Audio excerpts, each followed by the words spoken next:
Dans un discours télévisé prononcé dimanche, le chef du Hezbollah Hassan Nasrallah a annoncé la fin de l'opération Arbin, une opération militaire majeure contre des sites israéliens liés à l'assassinat du haut commandant militaire Fouad Shukr à Beyrouth le mois dernier. Nasrallah a déclaré que les principales cibles attaquées étaient les bases militaires israéliennes et les casernes de Bilo, près de Tel Aviv, ainsi que l'aérodrome d'En Shemer.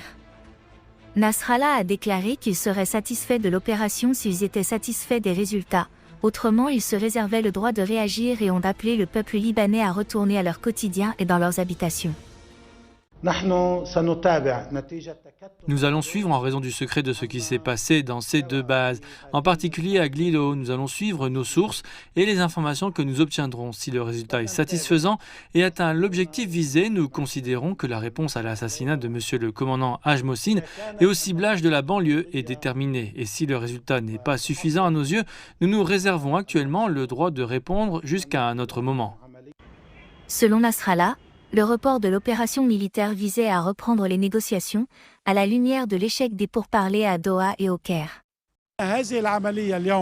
Cette opération aujourd'hui a aidé les négociations qui ont lieu aujourd'hui au Caire. C'est un point stratégique et cela veut dire qu'il y a un lien entre les arènes libanaises et palestiniennes. Et cela a aidé les négociations à chercher une solution pour la région. La riposte de dimanche s'est déroulée en deux phases, à commencer par le lancement d'environ 340 roquettes Katyusha et de plusieurs drones pour occuper les défenses aériennes. Nasrallah a nié les allégations israéliennes d'une attaque préventive pour contrecarrer les attaques du Hezbollah, affirmant que ce qu'ils avaient prévu avait eu lieu.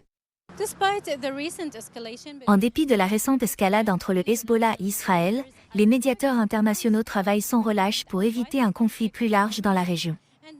Et beaucoup estiment qu'une solution diplomatique peut encore être trouvée, mais plus le temps passe, plus les risques d'escalade sont grands, ce qui pourrait conduire à des erreurs et à des accidents.